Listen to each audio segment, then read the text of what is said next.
بنیادی طور یہ ایک ہی شعبہ کے دونوں لوگ ہیں. ایک کو اضافی ترقی دی جاتی ہے اور اس کو اولیاء کا درجہ دے کر ان کو دلوں پر خدا مامور کر دیتا ہے.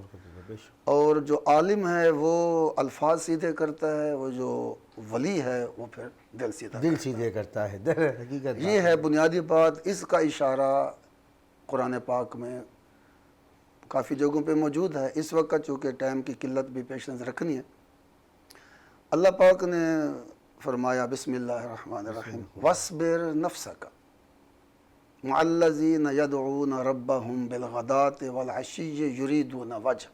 سبحان اللہ.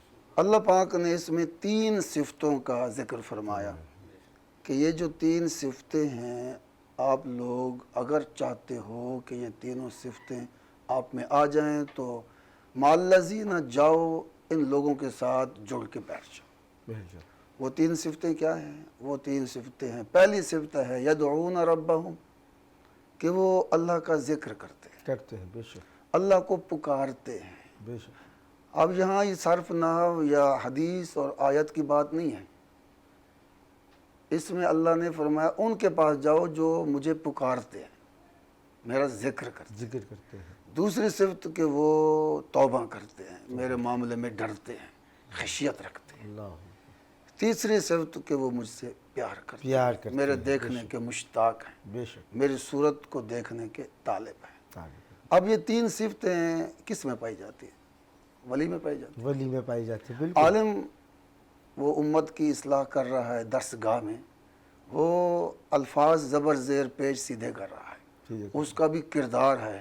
اس کے بغیر بھی اسلام کی جان مکمل نہیں ہوتی. اگر سادے طریقے سے میں کہہ دوں کہ ایک جسم ہے دوسری روح ہے، جا کے ایک مکمل انسان بنتا ہے. اگر اسلام کو دیکھ لیں تو ایک علم ہے دوسری روحانیت ہے. عالم اپنا کام کرتا ہے، اولیاء ولی اپنا کام کرتے ہیں. یہ دونوں جب اپنا کام مکمل کرتے ہیں ایک مسلمان مکمل تیار ہو جاتا ہے. اب یہ قرآن میں ایک میں نے جگہ سے آپ کو اشارہ دیا، اور بھی بہت ساری جگہ ہیں. اب قرآن نے تو ان دونوں کی تصدیق کر دی. جو بندہ عالم کا کردار تو مانتا ہے، ولی کا کردار نہیں مانتا، اس کو چاہیے وہ قرآن کی طرف ذرا مزید توجہ دے. تو انشاءاللہ قرآن اس کو یہ کھول دے گا کہ جہاں عالم کا کردار مضبوط ہے وہاں ولی کا کردار بھی مضبوط ہے. بالکل. بہت ساری سورہ مبارکہ موجود ہیں. کچھ سورہ مبارکہ اگر آپ ناظرین کو بتائیں حوالہ جات. ایک اور مقام پہ اللہ کریم نے فرمایا بسم اللہ الرحمن الرحیم یا ایہا الذین آمنوا اتقوا اللہ کونوا مع الصادقین. اب مجھے بتائیں صادقین کون ہوتے ہیں؟ سچے لوگ. تو سچے تو پھر ولی ہوئے نا. ولی. اب یہ اللہ نے تھوڑی نے فرمایا عالم کے پاس جاؤ، اللہ نے فرمایا سچے کے پاس جاؤ. تو یہ اشارہ بھی اولیاء کی طرف دے رہا ہے اللہ کہ یہ 2 مقام پہ اللہ نے فرمایا یہ جو میرا دوسرا طبقہ ہے نا ولیوں کا ان کے ساتھ جا کے بیٹھو. اللہ سبحان اللہ. اگر فرمایا تمہیں میرا پتہ چاہیے نا کہ میں کون ہوں، پھر تو جا درسگاہ میں جا عالم کے پاس بیٹھ. بے شک. وہ تجھے میرا مکمل تعارف کرا دے گا. اگر مجھ سے ملنا چاہتے ہیں تو پھر میرے ولی کے پاس آ جاؤ، اللہ کے دوست کے پاس آ جاؤ. تو یہ قرآن سے بالکل. ناظرین جیسا کہ ابھی حضرت صاحب نے بڑی خوبصورت گفتگو کی اور ہمیں پیراہا بھی سمجھایا. قرآن کریم فرقان حمید میں بہت سارے مقامات دراصل رب تعالیٰ کی ربوبیت کو حاصل کرنے کا اصل درس ولی اللہ کے پاس ملایا کرتا ہے. ہم آگے چلتے ہیں. ہمارے ساتھ صاحبزادہ علامہ مولانا حمزہ علی قادری نقشبندی صاحب یہ بتائیے گا کہ آپ کا ادارہ نور الاسلام لودرا میں کیا خدمات انجام دے رہا ہے؟ بسم اللہ الرحمن الرحیم. ادارہ نور الاسلام الحمدللہ 28 سال سے لودرا میں خدمات سر انجام دے رہا ہے. ہمارے ادارے میں الحمدللہ قبلہ پیر صاحب کی سرپرستی میں 200 سے زائد تقریباً بچے وہاں پر ہاسٹلائز ہیں، ماشاءاللہ وہاں رہائشی ہیں. وہاں ہم ان میں حفظ قرآن، ناظرہ، درس نظامی، دن بنات میں بھی حفظ قرآن، اس کے بعد درس نظامی کی تعلیم دی جاتی ہے. تو ہمارے ادارے کی جو وہاں پر مصروفیات ہے اور قبلہ پیر صاحب کی زیر سرپرستی میں لودھراں کے مضافات میں قبلہ پیر صاحب بڑے احسن طریقے سے وہاں پر خدمات سر انجام دے رہے ہیں، اور ہمارے ادارے میں ہر قسم کے ایونٹس ہوتے ہیں۔ ہر جمعرات بزم عشق مصطفیٰ صلی اللہ علیہ وسلم جو تقریباً 13 سال سے وہاں پر ہر جمعرات ہوتی ہے، جس میں ملک بھر کے نعت خواں حضرات تشریف لاتے ہیں۔ قبلہ پیر صاحب کی خصوصی واعظ و نصیحت کی باتیں ہوتی ہیں، ماشاءاللہ، اور توبہ اور استغفار، اور اس کے بعد سیدھے ہو جائے۔ تو یہ میں سمجھتا ہوں کہ یہ جو ادارہ نور الاسلام پر جو مہربانی ہے، یہ جو کرم ہے، یہ جو برکت ہے، یہ رحمت ہے، یہ نظر کرم ہے، وہ آقا علیہ الصلوۃ والسلام۔ آپ کے یہاں ہر جمعرات کو بھی ایک بزم کا سلسلہ بنا ہوا ہے، اس حوالے سے اجتماعات ہوتی ہیں کچھ معاملات؟ جی، ہر بزم عشق مصطفیٰ بعد ہماری شاہ ہمارے پاس ہوتی ہے، وہاں پہ بہت سارے احباب جو قبلہ پیر صاحب کی سنگت میں وہاں پر ذکر خدا کرتے ہیں، ماشاءاللہ، اس کے بعد اپنے دلوں کو منور کرتے ہیں، توبہ کا ورد ہوتا ہے، مذاہب پڑھائے جاتے ہیں، نعت خوانی ہوتی ہے، آخر میں قبلہ پیر صاحب واعظ و نصیحت کی باتیں ارشاد فرماتے ہیں، اس کے بعد دعا ہوتی ہے، دعا کے بعد لنگر ہوتا ہے۔ کہ ہمارے ادارے میں میں سمجھتا ہوں کہ ہر جمعرات شب برات بنی ہوئی۔ سبحان اللہ، سبحان اللہ۔ ناظرین، گفتگو کا سلسلہ جاری و ساری ہے، ملتے ایک مختصر سے بریک کے بعد۔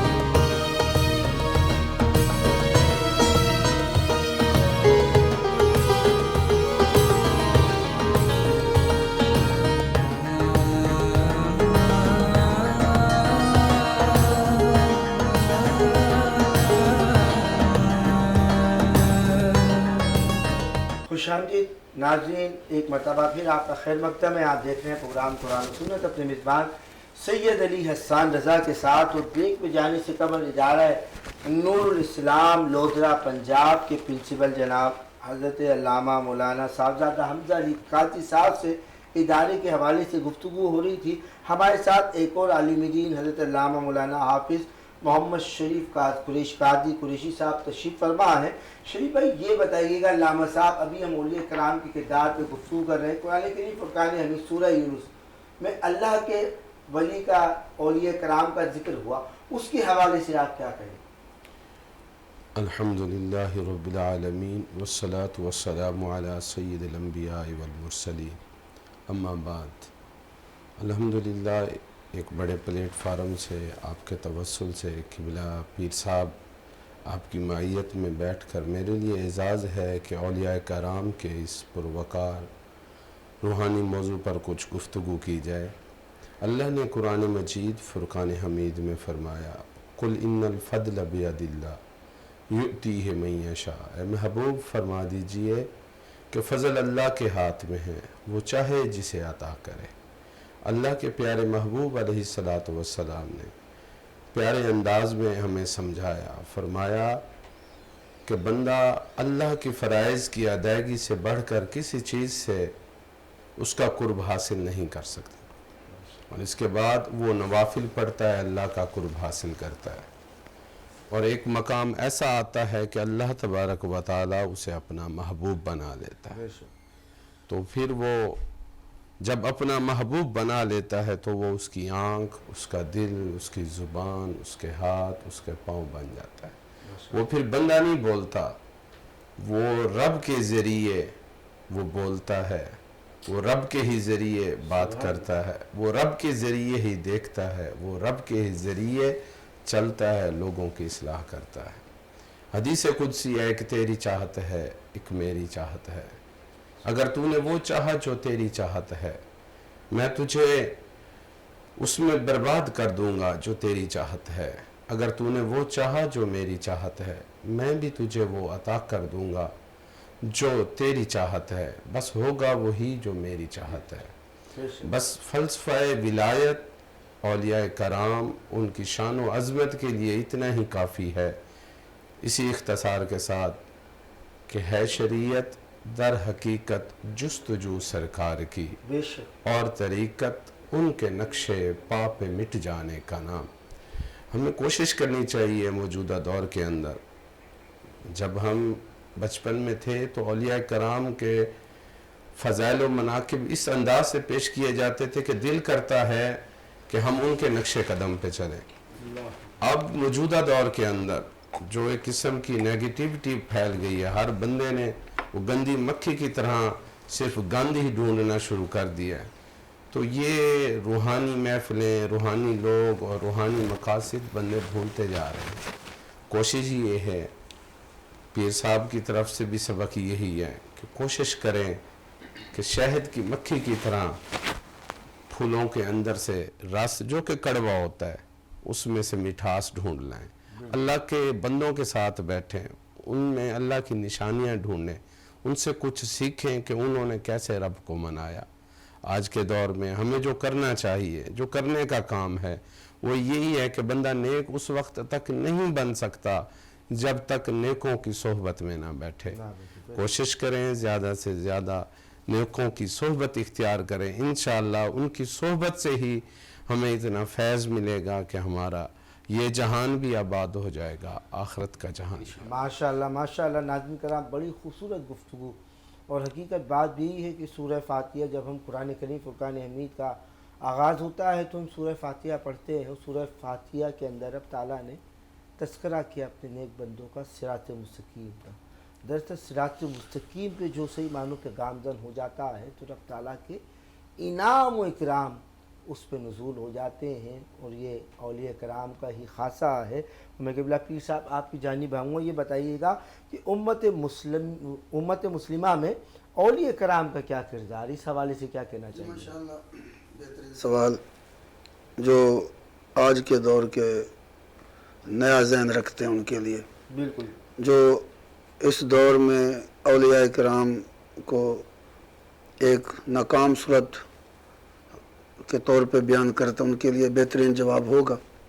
میں انشاءاللہ بات کو وہاں سے شروع کروں گا جہاں سے صوفیزم اور اولیاء کی جماعت کا اللہ نے اجرا کیا۔ آپ وہ دیکھیں تو تاریخ میں وہ اصحاب صفہ، آپ ان کا کردار دیکھیں وہ کیا کرتے تھے۔ وہ سرکار دو عالم علیہ السلام کے قرب خاص میں خانقاہ عظیم میں بیٹھ کر اللہ کا ذکر کرتے، رسول اللہ کی قربت اختیار کر کے وہ فیض حاصل کرتے۔ پھر وہاں سے بات چلی تو ہر دور 100 صدی کو دیکھتے ہیں تو ہر صدی میں جہاں علم نے اپنا کام دکھایا وہاں روحانیت نے اپنا کام دکھایا۔ اس میں ظاہر بات ہے تفصیل تو پھر ہو نہیں سکتی۔ میں امام غزالی جو میرے تصوف کے بادشاہ ہیں، تصوف میں وہ میرے رہنما ہیں، میں امام غزالی کے تصوف کے سورج سے روشنی لے کر چل رہا ہوں، اور میں سمجھتا ہوں اور میں کامیاب چل رہا ہوں۔ 28 سال میرے سفر کو ہو گئے تو سبھی بتائیں گے کہ امام غزالی کا یہ غلام ان کے تعلیمات پہ چلنے والا کس طرح کامیابیاں سمیٹتا ہوا آگے بڑھ رہا ہے۔ امام غزالی وہ صوفی ہیں، میں نے یہ بتایا کہ صوفی عالم ہوتا ہے، بعد میں یہ صوفی بنتا ہے۔ امام غزالی وہ صوفی ہیں جن کو سب مانتے ہیں، ہر مسئلہ کا بندہ امام غزالی کو مانتا ہے۔ آپ کی تعلیمات جو بالخصوص کیمیائے سعادت ہے، اس میں آپ دیکھیے اس میں آپ کو کیا شاہکار نظر آتا ہے، وہ ہے نفس کی چیر پھاڑ، نفس کی اصلاح۔ اور نفس کی اصلاح میں امام غزالی نے جو رموز دیے وہ روشن سورج کی طرح ہیں۔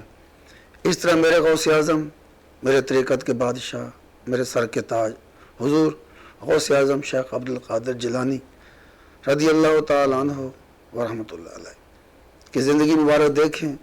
آپ کی جو ارشاد کی زندگی سے پہلے جو زندگی ہے وہ کون سی زندگی تھی؟ وہ روحانیت کی زندگی تھی. غاروں پہاڑوں میں آپ کیا کرتے تھے؟ اللہ اللہ کرتے تھے. وہاں کوئی درسگاہ تو تھی نہیں, تو 50 سال تک غار پہاڑ میں کیا کرتے رہے؟ وہ اللہ اللہ کرتے رہے. اللہ اللہ کرنے کا نام روحانیت ہے. پھر امام غوث اعظم شیخ عبد القادر جیلانی کی پھر جو ارشاد کی حیات شروع ہوئی بغداد شریف میں, آپ کے اس دور کا جائزہ لیں تو آپ کو وہاں روحانیت کا درس ملتا ہے, یعنی نفس کو مارنے کا اور خدا سے ملانے کا.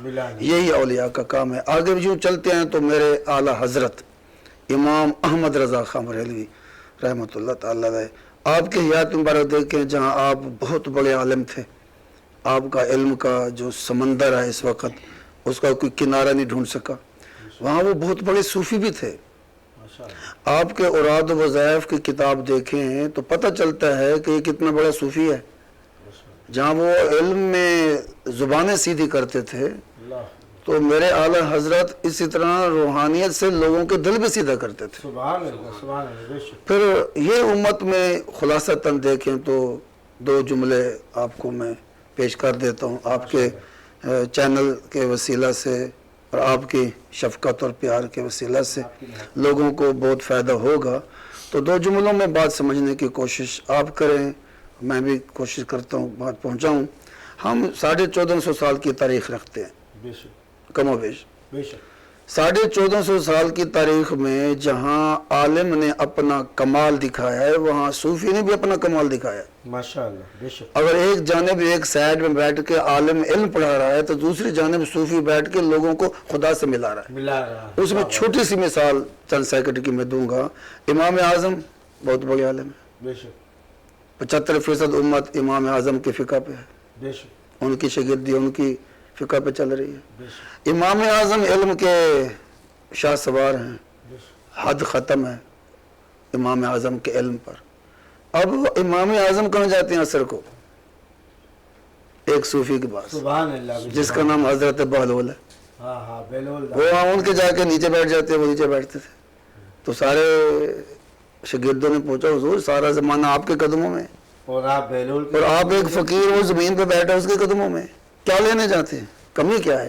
فرمایا جو میرے پاس ہے اس کو تو میں نے بہت ڈھونڈا, اللہ کو میں نے جانا مگر پایا نہیں. پایا نہیں. مجھے الف سے لے کر یا تک سب ہر حرف نے خدا کا پتہ بتایا ہے, خدا سے ملا یا کسی حرف نہیں ہے.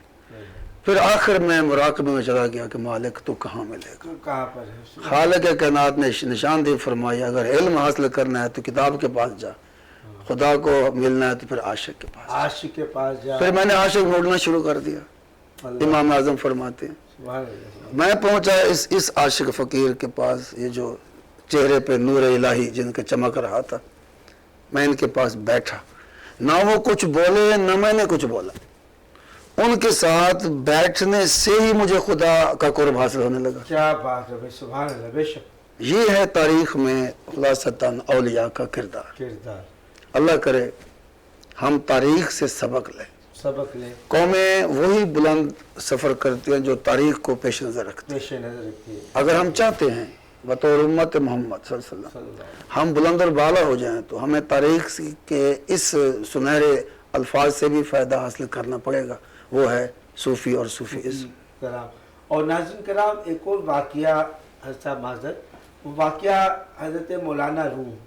مثنوی شریف دنیا میں قرآن کے پاس سب سے زیادہ پڑھی جانے والی کتاب ہے, اور مثنوی شریف کے جو مصنف حضرت مولانا روم بہت بڑے عالم دین, لیکن کس سے فیض یاب ہوئے؟ کس سے فیض یاب ہوئے؟ حضرت شاہ شمس الدین تبریز رحمۃ الرضوان, جن کا ملتان میں مزار شریف ہے.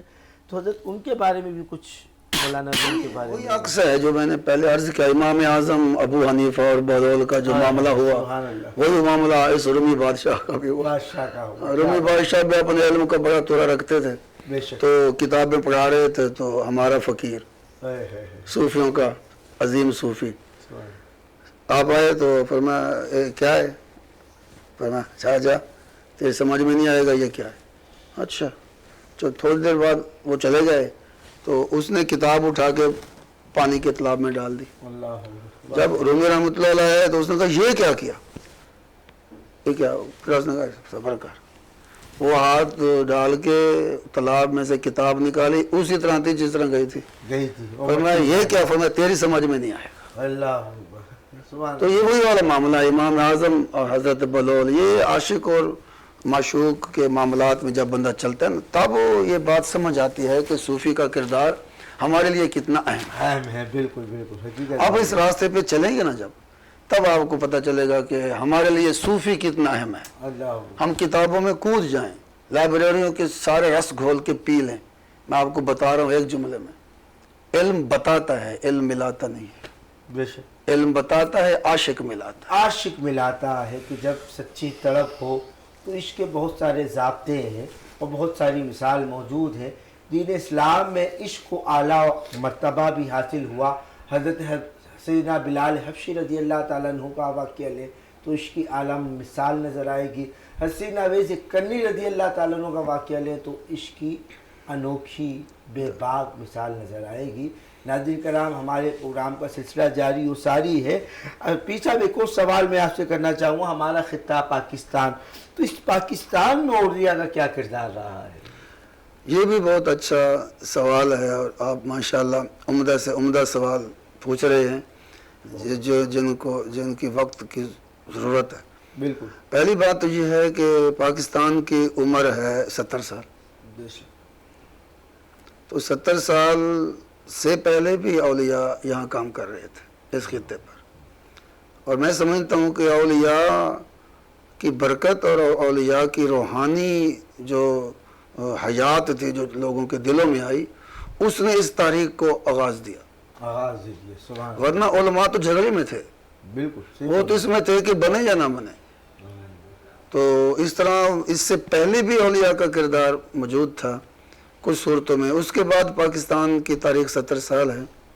اس میں ہم ذرا کھلی نظر سے دیکھیں اور دماغ بند کر کے نہ دیکھیں, دماغ کو کھول کے دیکھیں تو 70 سال میں ہم علماء دین کا کردار دیکھیں اور ساتھ میں دربار, خانقاہ اور اولیاء کا کردار دیکھیں تو یہ بھی ایک واضح بات ہو جائے گی.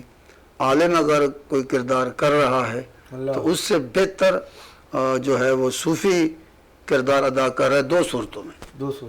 ایک صوفی صاحب دربار صاحب دربار ہو کے بھی وہ آپ بھی آج بھی کام کر رہا ہے.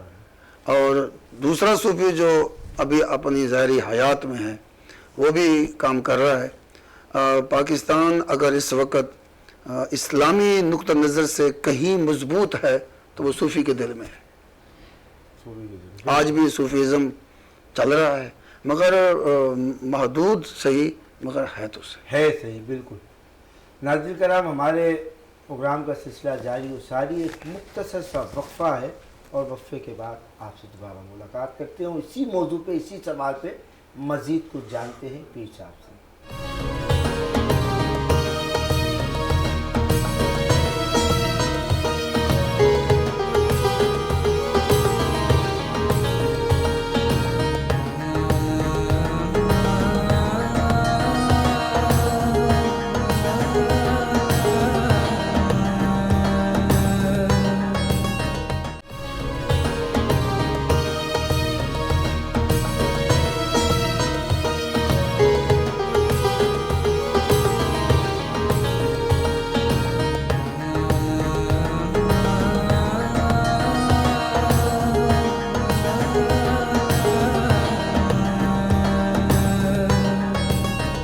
خوش آمدید ناظرین, آپ دیکھ رہے ہیں پروگرام قرآن و سنت اپنے میزبان سید علی حسان رضا کے ساتھ.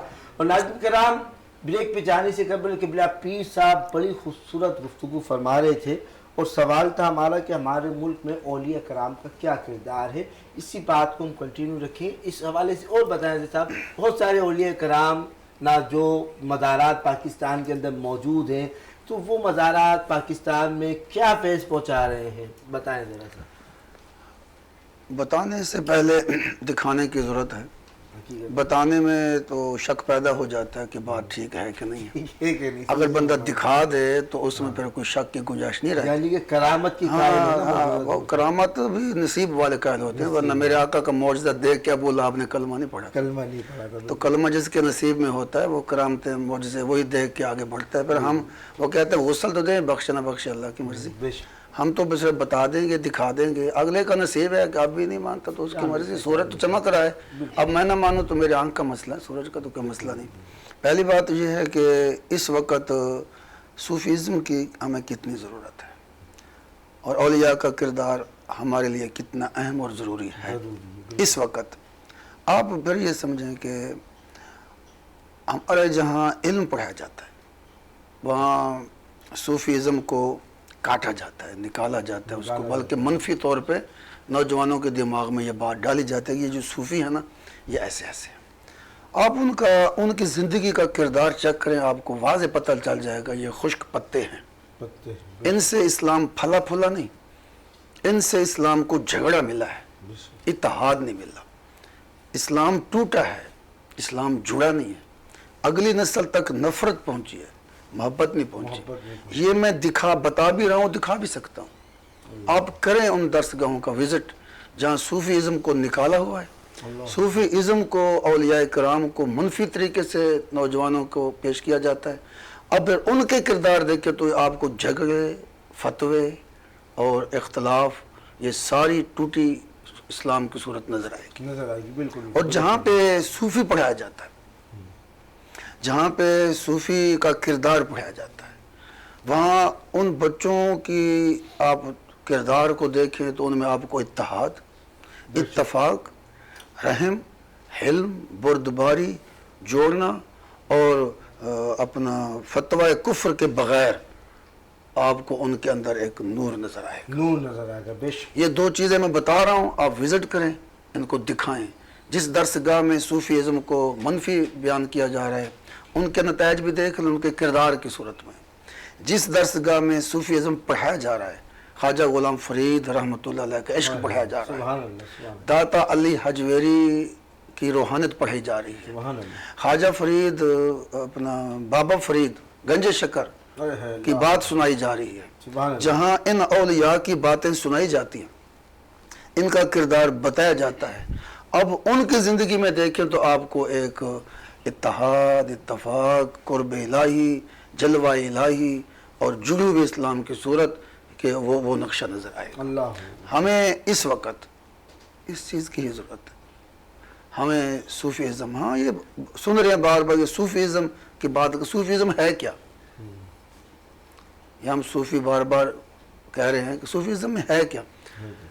صوفی ازم میں یہ ہے کہ وہ انسان کو پکڑ کے ساتھ بٹھاتا ہے، اس سے ریاضت کراتا ہے، اس سے مجاہدہ کراتا ہے. بے شک. کیا کہ اس کے وجود سے حرام کی خواہشوں کو مٹاتا ہے، اس سے پھر کثرت سجود کی کیفیت پیدا کرتا ہے، اس کے اندر کثرت ذکر کی حلاوت پیدا کرتا ہے، اللہ اس کے اندر عشق الہی، دیدار الہی اور عشق مصطفیٰ صلی اللہ علیہ وسلم جو ہماری جان ہے، بے شک. ہمارے ایمان کی ایمان تکمیل کا ہے. حصہ ہے بالکل. اور جب تک نبی کا عشق نہیں تو ایمان مکمل نہیں ہے. مکمل ہے بے شک. اب صوفی کیا کرتا ہے؟ صوفی اہم 3 کام کرتا ہے. پہلا تو اپنے قریب بٹھا کے اس کو دنیا اور حق کی محبت کے درمیان فرق بتاتا ہے، سبحان اللہ. پھر اس کے سینے سے حسن دنیا نکال دیتا ہے، حسن عشق مصطفیٰ ڈالتا ہے. اللہ اکبر اللہ. اس کے بعد صوفی دوسرا کام یہ کرتا ہے کہ اس کے دل کو اللہ اللہ کا ورد جاری کراتا ہے. اللہ زبان بند رہتی ہے، زبان کاروبار کرتی ہے، زبان سیاست کرتی ہے، زبان تجارت کرتی ہے، زبان ڈاکٹری کرتی ہے، زبان کچھ کرتی ہے، مگر دل اللہ اللہ اللہ کی صدا یہ ہے صوفی کا دوسرا کام کہ اس کے دل کو اللہ کے ذکر سے جاری کرتا ہے. جاری کر دیتا ہے. صوفی کا جو تیسرا کام ہے جو ہم سب کی ضرورت ہے وہ ہے وجود سے حرام کی لذت کی خواہش کو ختم دینا بالکل. اب آپ خود بتائیں شاہ صاحب کہ یہ تینوں چیزیں اس وقت ضرورت ہیں کہ نہیں؟ بالکل بے شک. اچھا یہ کہاں سے ملیں گی؟ آپ کو صوفی کے ہی صحبت سے ملیں گی. صحبت سے ملے گی. حقیقت بات یہی ہے ناظرین کرام، نوجوان نسل موجودہ دور کے اندر صوفی ازم کو سمجھنے سے، جاننے سے قاصر ہے. اب بزرگان دین نے دین اسلام کے پیغام کو عام کیا، عام فرمایا۔ حالانکہ جس خطے میں ہم لوگ رہتے ہیں، بر صغیر پاک و ہند، یہ خطہ وہ خطہ ہے کہ جہاں اولیاء کاملین کی کثرت موجود ہے، کیونکہ یہاں دین اسلام کی اشاعت اگر ہوئی ہے تو وہ اولیاء کرام حضرت خواجہ معین الدین چشتی سنجری اجمیری المعروف غریب نواز احمد رضوان کی وسادت سے ہوئی، کہ جنہوں نے ہندوستان آ کر حکم رسول اللہ صلی اللہ علیہ وسلم پر ہندوستان آ کر 90 لاکھ سے زائد کفار کو مشرف اسلام کیا۔ اور آقا کریم علیہ السلام کا بھی ارشاد ہے نا کہ آقا کریم علیہ السلام ارشاد فرمایا کرتے تھے، اکثر و بیشتر جب آپ مسجد نبوی میں تشریف فرما ہوتے تھے تو ہند کی جانب دیکھ کر مسکرایا کرتے تھے۔ صحابہ کرام نے پوچھا، متعدد مرتبہ کا مشاہدہ تھا، عرصی کے فدا کا بھی امی یا رسول اللہ، میرے ماں باپ آپ پہ قربان، آپ کو اکثر و بیشتر ہم نے ہند کی جانب مسکراتے ہوئے دیکھا ہے، کیا وجہ ہے؟ تو کریم آقا علیہ السلام نے ارشاد فرمایا، میں ہند کی جانب اس لیے مسکراتا ہوں کہ یہاں سے مجھے اپنے عاشقوں کی خوشبو آتی ہے۔ تو عشق مصطفیٰ علیہ السلام جس کے سینے میں ہے، سمجھ لیں کہ ایمان کا اولین حصہ آقا کریم علیہ السلام کی محبت ہے۔ تو دور حاضر میں پیر صاحب اولیاء کاملین کا کیا کردار ہونا چاہیے موجودہ دور میں، اس حوالے سے بتائیے۔ اولیاء کرام کا وہی کردار ہونا چاہیے جو رہا ہے۔ مثلا اس نئی نسل کو ریاضت اور محنت سکھائی جائے، ان کو اللہ کے راستے پہ چلنا سکھایا جائے، ان کو تنہائی میں اللہ سے بات کرنا سکھائی جائے، تنہائی میں مراقبے کی صورت میں اللہ کی بارگاہ کی رسائی سکھائی جائے۔ اس کے بعد ان کو جب ہم حرام اور حلال کی مشقیں کرا کے مطلق حرام سے متنفر کریں گے تو یہ خود بخود حلال میں آ جائیں گے۔ اس کے بعد ان کو سجدہ ریزی سکھائی جائے کہ یہ عبادت کریں۔ یہ تین چیزیں وہ ہیں اس وقت جن پر کام سلو ہو رہا ہے۔ جب یہ کام یعنی کثرت سجود، کثرت ذکر اور عشق اور تنہائی کی خلوت جب تک ہم اپنے نوجوانوں میں ڈالنے میں کامیاب نہیں ہو سکتے، اس نوجوان سے پھر کوئی امید نہ رکھیں کہ آنے والے کل میں یہ اسلام کا کوئی مفید درخت ثابت ہوگا۔ اگر آپ چاہتے ہیں حاضر وقت اور آنے والے کل میں ہم ان نوجوانوں سے دین کا کام لیں اور ان سے حاصل کریں، ان کو یہ تین چیزوں کا ورد کرانا پڑے گا۔ کیا کہ مراقبے میں، تنہائی میں، خلوت میں ان کی مشق کرانی چاہیے۔ یہ کچھ وقت تنہائی میں خدا سے ہم کلام ہو جائیں۔ اس کے بعد فرائض کے علاوہ یہ کثرت سجود کی کیفیات میں آ جائیں۔ اس کے بعد ظاہر بات ہے کسب انسان کو 12 گھنٹے مصروف رکھتا ہے۔ آج کے دور میں 12-14 گھنٹے آپ مصروف نہیں رہتے، آپ کا گھر نہیں چلتا۔ تو دل جو ہے وہ زبان جہاں جس کام میں مصروف ہو، دل جو ہے وہ اللہ اور رسول کی یاد میں ہو جائے۔ اگر ہم یہ تین چیزیں کرنے میں کامیاب ہو گئے تو پھر ہمارا آنے والا کل اسلامی مستقبل روشن ہے۔ اگر آج ہم ان کو کالا کالا پڑھاتے رہے اور خلوت نشینی تک نہ لے گئے، ان کو زبر زیر سکھاتے رہے اور دنیا اور آخرت، دنیا اور رسول اللہ کی محبت کے درمیان فرق نہ سمجھا سکے، ان کو علم کی بلندیوں تک پہنچا دیا، ان کو کثرت سجود تک نہ پہنچایا، پھر اس درخت سے کوئی امید نہ رکھنا، اس سے پھل بھی آئے گا۔ سبحان اللہ۔ خوبصورت گفتگو ناظرین، سلسلہ جاری و ساری ہے، کیونکہ ہمارا پروگرام بھی اب اپنے عروج کی جانب گامزن ہے انشاءاللہ۔ اور ہمارے ساتھ حضرت علامہ مولانا حافظ محمد شریف قادری قریشی صاحب بھی موجود ہے، حمزہ علی قادری صاحب بھی موجود ہے۔ میں آپ دونوں سے اولیاء کرام کی تعلیمات کے حوالے سے پیغام لینا چاہتا ہوں۔ بسم اللہ الرحمن الرحیم۔ میرا ملت کے نوجوانوں سے یہ عرض ہے کہ اگر اپنی بقا چاہنی ہے، اگر چاہتے ہیں کہ دنیا میں بھی کامیاب ہو جائیں اور آخرت میں بھی ہم سرخرو ہو جائیں، تو اس کے لیے ہمیں اولیاء کرام کی تعلیمات پر عمل کرنا پڑے گا۔ اولیاء کرام کا جو دامن ہے وہ اپنے ہاتھ سے چھوٹنے نہ پائے۔ آج کل کیا ہوتا ہے، ہر نوجوان نسل جو ہے وہ بیزار ہے اولیاء کرام کی تعلیمات سے۔ تو میں یہ سمجھتا ہوں وہ یہ چاہتے ہیں کہ کیسے پتہ چلے گا کہ یہ جو عالم ہے یا یہ جو پیر صاحب ہیں یہ کس طرح کے ہیں، ہمیں کس طرح پتہ چلے گا؟ بالکل. تو میں انہیں یہ کہتا ہوں کہ آپ ہر چیز کو ڈھونڈ کر مطلب دیکھتے ہیں کہ یہ چیز برانڈ کی ہے، یہ چیز ہم نے حاصل کرنی ہے، یہ فلاں چیز ہے. تو آپ اولیاء کرام، اولیاء اعظام کو بھی ڈھونڈ سکتے ہیں. جہاں جائیں آپ کا دل ان کے ساتھ متصل جڑ جائے، آپ ان کی صحبت میں بیٹھیں، کیونکہ صحبت میں جو بیٹھنے کا ذکر ہے یہ ہماری طرف سے نہیں ہے، یہ علماء کی طرف سے نہیں ہے. یہ اللہ نے قرآن مجید میں خود ارشاد فرمایا کہ جاؤ ان میرے بندوں کی صحبت میں بیٹھو جو دن رات میری عبادت میں کرتے ہیں، سجدہ کرتے ہیں، رکوع سجود کرتے ہیں، میرے ذکر میں میری یاد میں رہتے ہیں. تو نوجوان جائیں جہاں ان کا دل کرے، دیکھیں مطمئن ہو کر. جب دیکھیں کہ یہ جو بندہ ہے ہم جس کی صحبت میں آئے بیٹھے، آیا کہ یہ قرب الہی کا ذریعہ ہے، جب ہم اس کی صحبت میں بیٹھتے ہیں تو ہمیں اللہ یاد آ جاتا ہے. تو یوں سمجھ لو وہ جو ولی ہے وہ اللہ کا محبوب بندہ ہے. سبحان اللہ، سبحان تو اللہ. میرا یہی پیغام ہے کہ اولیاء کا جو دامن ہے وہ اپنے ہاتھ سے چھوٹنے نہ دیں. اور آپ کیا فرمائیں گے شیخ صاحب؟ ماشاءاللہ بڑی بہترین سبق آموز گفتگو جاری ہے. جو چیز مجھے سیکھنے کو ملی ہے کہ اولیاء کرام کاملین جو ہمارے مشائخ عظام ہیں، ان کی خدمت میں بیٹھنے سے، ان کے پاس بیٹھنے سے جو ہمیں سب سے کامل دولت ملتی ہے وہ اخلاص اور یقین کی ملتی ہے. اخلاص اور یقین کی دولت ہی بندے کو عشق کی جانب لے جاتی ہے. اور کسی نے کیا خوب کہا ہے کہ عاشقوں کے دین میں ہے زندگی قرب حبیب، موت ہے ان کی محفل سے اٹھ جانے کا نام. تو یہ اخلاص اور یقین پیدا ہی تب ہوتا ہے جب کسی کامل شخصیت کے پاس بیٹھتے ہیں، دل کی صفائی ہوتی ہے.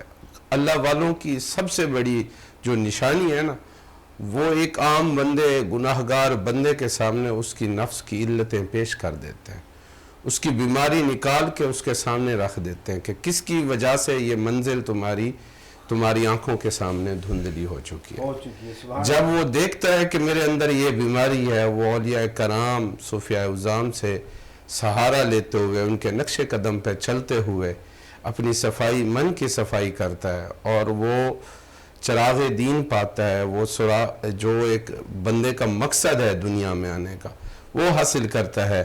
جیسے جیسے نقش قدم کے اوپر عمل کرتا ہے اس کو اخلاص کی دولت بھی ملتی ہے، یقین کی دولت بھی ملتی ہے، کیونکہ میرے رب نے فرمایا تو جیسے گمان کرے گا ویسے میں تیرے سامنے. جیسے یقین بندے کا کامل ہوگا پھر وہ جلوے بھی ظاہر ہوں گے، حقیقی طور پر بندہ پھر رب کی ذات کا قرب حاصل کرے گا. اور یہی مقصد ہے اولیاء کرام کا کہ لوگوں کے دلوں میں اخلاص اور یقین پیدا کرے. سبحان اللہ، ماشاءاللہ ماشاءاللہ. پیر صاحب آپ کیا پیغام دینا چاہیں گے نوجوان نسلوں کو؟ یہی پیغام صاحبزادہ صاحب نے جو کہا اور میاں شریف صاحب جو کہا یہی ہے. جب تک ہم کاملین کی صحبت سے وابستہ نہیں ہوں گے ہماری اصلاح ممکن نہیں. تو کاملین کی 3 نشانیاں ہیں، میں نوجوانوں کو بتا دیتا ہوں. جہاں یہ تینوں نشانیاں بیٹا پائی جائیں نا، وہاں سے پر آپ نے ہلنا نہیں ہے، جڑ جانا ہے. وہ قرآن نے وہ 3 نشانیاں بتائیں. یدعون ربہم بالغداۃ والعشی یریدون وجہہ. کامل کی صحبت میں خدا کا ذکر ہوگا، کامل کی صحبت میں توبہ کا ورد اور خشیت الہی ہوگی، کامل کی صحبت میں میٹھے مصطفیٰ کریم علیہ السلام کا عشق ہوگا، اللہ اور رسول کی محبت ہوگی. یہ شاہ جی 3 چیزیں جہاں بھی پائی جائیں، وہ چاہے چھوٹا نام ہو چاہے بڑا نام ہو، کیونکہ ہم بڑے نام کو سمجھتے ہیں کہ یہ ہماری منزل ہے، حالانکہ وہ بڑا نام خود بھی بھٹکا ہوا ہوتا ہے. ہم کسی چھوٹے جگہ پہ جا کے دیکھیں، چھوٹی مسجد، چھوٹی درسگاہ، تو کہتا ہے یہ کامل نہیں ہے. نہیں، یہ پرکھنے کا انداز ہے ہی نہیں. یہ 3 چیزیں کسی بڑی درسگاہ میں پائی جائیں، یہ تینوں صفتیں، تینوں عادتیں کسی چھوٹے چھپر کے نیچے بیٹھے انسان میں پائی جائیں. جہاں اللہ کا ذکر ہے، جہاں توبہ ہے، خشیت الہی کا درس ہو رہا ہے، جہاں اللہ اور رسول کی محبت کے نعرے لگائے جا رہے ہیں، جہاں یہ 3 چیزیں ملیں بغیر سوچے سمجھے بغیر تصدیق کیے آپ ان کی صحبت میں بیٹھ جائیں. قرآن کہہ رہا ہے بیٹھنا تیرا کام ہے، یہ تینوں صفتیں تیرے اندر منتقل کرنا تیرے خالق کے کائنات کا کام ہے. سبحان اس سے ہماری اصلاح ممکن ہے. جب تک ہمارے نوجوان ہمارے مسلمان ان تین صحبتوں کو اختیار نہیں کریں گے تب تک ہماری ایمان ہماری کوئی بھی صورت مکمل ہو نہیں سکتی. نہ ہماری دنیا کامیاب ہو سکتی ہے نہ ہماری آخرت. آخرت کام ہو سکتی ہے. پیر صاحب ایک اور بات آپ سے عرض کرنی تھی کہ دین اسلام کی اشاعت کا ذمہ جو ہے وہ اولیاء کرام سے قیامت تک سلسلہ جاری و ساری رہے گا. اس حوالے سے آپ کیا فرمائیں؟ میں سمجھا نہیں. کہ ایک روایت موجود ہے کہ تابعین تبع تابعین سب نے دین اسلام کی اشاعت کا کام کیا اور پھر اس کے بعد ایک دور ایسا آئے گا کہ وہ اولیاء کرام جو دین اسلام کی اشاعت کے لیے کام کریں وہ قیامت تک جاری رہے گا. اس حوالے سے کیا کہتے ہیں؟ کوئی روایت ملتی ہے اس طرح کی؟ یہ بات سنیں، یہ قرآن جو فرما رہا ہے یہی تو بات ہے بالکل کہ قیامت تک یہ طبقہ رہے گا. تبھی تو اللہ بھیج رہا ہے. اگر اس طبقے کو کہیں بریک لگنی ہوتی تو یہ وصبر نفس کا کہ آیت کا کیا معنی بنتا ہے؟ یہ آیت بتا رہی ہے کہ اس طبقے کو بریک لگنی نہیں. اللہ جب تک قرآن ہے تب تک یہ طبقہ رہے گا. کیونکہ قرآن اگر یہ طبقہ کہیں رکتا ہے تو سمجھو قرآن معاذ اللہ غلط ہو گیا. تو قرآن کبھی غلط ہوتا ہے. قرآن نے جو فرمایا نا وَاصْبِرْ نَفْسَكَ مَعَ الَّذِينَ، جا ان کے ساتھ جڑ کے بیٹھ جا جو خود اپنے نفسوں پر قابو کیے بیٹھے ہیں. یہ اولیاء ہے. سبحان اللہ. پہلے کی امت کے جو نبی تھے ان میں بھی امتیوں میں بھی اولیاء کاملین کثرت سے آئے. اس حوالے سے آپ کیا کہیں گے؟ خیر وہ تو ہمارا آئیڈیل نہیں. ہمارا آئیڈیل تو نبی کی ذات. قرآن فرما رہا ہے. قرآن تو کسے قرآن اس کے بارے میں آپ کیا کہیں گے؟ قرآن وہ پچھلے حوالے دے کے ہمیں آگاہ کرتا ہے. باقی وہ ان کا کردار ہمارا کردار نہیں ہے. حالانکہ وہ اولیاء تھے. میں آپ کی بات سمجھ رہا ہوں. حضرت آدم سے لے کر حضرت عیسیٰ علیہ السلام تک یہ انبیاء تشریف لائے اور کافی نبیوں نے پوری مسندیں قائم کی. ان کی کثرت امت ہوئی، ان کے ارشادات ہوئے، ان کی شریعت چلی، قانون چلے، نشیب و فراز. ان میں ولی پیدا ہوئے. ان میں کافر تو ہر زمانے میں تھے. ان میں اولیاء تھے. اس طرح مطلب سلسلہ ہے. ان اولیاء کا کردار بھی یہی تھا الحمدللہ جو آج قرآن اس ولی کے بارے میں بتا رہا ہے. وہ جو ایک حضرت شمعون تھے جو آپ دیکھ لیں عالم صاحب تو صبح 8 بجے کلاس لگاتا ہے، 2 بجے چھٹی کر کے سو جاتا ہے یا بیٹھ جاتا ہے. کام ختم ہو گیا. اس کام ختم بھی ہو جاتا ہے. جو ولی ہوتا ہے نا اس کا کام 24 گھنٹے میں ختم نہیں ہوتا. اس کا کنٹینیو وہ چلتا ہے. وہ کس انداز آپ نے پچھلے نبی کے کسی مثال دیا نا. وہ حضرت جو تھے وہ دن میں روزہ رکھتے تھے اور ساتھ میں جہاد بھی کرتے تھے. یعنی روزہ رکھ کے نکل پڑتے تھے خدا کا پیغام دینے کے لیے. شام کو روزہ افطار کرتے، رات بھر قیام کرتے. یعنی کہ عبادت میں گزارتے. صبح پھر روزہ رکھتے، روزہ رکھ کے پھر جہاد کے لیے نکل جاتے. لوگوں کو اسلام کا پیغام دینے کے لیے نکل جاتے. اس وقت اس طرح ان کی عمر تو ہے وہ تقریباً 1000 سال ہو گئی یا اتنے لفظ ہیں کچھ. اس میں آپ ذرا دیکھ لینا. اب یہ تذکرہ میرے نبی نے فرمایا. صحابہ نے سنا، عرض کیا آقا اس کی اتنی عمر، پھر اتنی عمر، اس کے بعد ہر روز کا روزہ، ہر رات کی عبادت. مجھے بتائیں ہر روز کا روزہ کون رکھتا ہے؟ صوفی رکھتا ہے. ہر رات کی عبادت کون کرتا ہے؟ ولی کرتا ہے. تو یہ ولی اللہ کا سلسلہ وہاں بھی تھا اس صورت میں. پھر صحابہ تو مرجھا گئے. حضور اس کی اتنی عمر، پھر وہ اس کی اتنی عبادت، ہماری عمریں کم، عبادت بھی اس طرح کم ہوگی. قیامت کے دن تو پھر خیر امت ہم کہاں ہوگی؟ وہ تو ہم سے آگے کھڑا ہوگا. اللہ نے فرمایا سورۃ قدر اتار کے کہ اے محبوب جو اس رات میں عبادت کرے گا اس کی ساری عبادت سے اس ایک رات کی عبادت زیادہ ہو جائے گی. اس کا مطلب یہ ہے کہ پیچھے بھی صوفی کا کردار رہا ہے. سبحان اللہ. پیچھے بھی یہ صوفیزم رہا ہے اور ہمیشہ صوفیزم نے اسلام کو آگے پھیلایا ہے. بے شک. تو یہ پیچھے کی مثال ہے. آگے دیکھ لیں تو جہاں آپ کو کہیں قیام نظر آتا ہے. اچھا یہ بھی میں آپ کو یہاں بات یاد آئی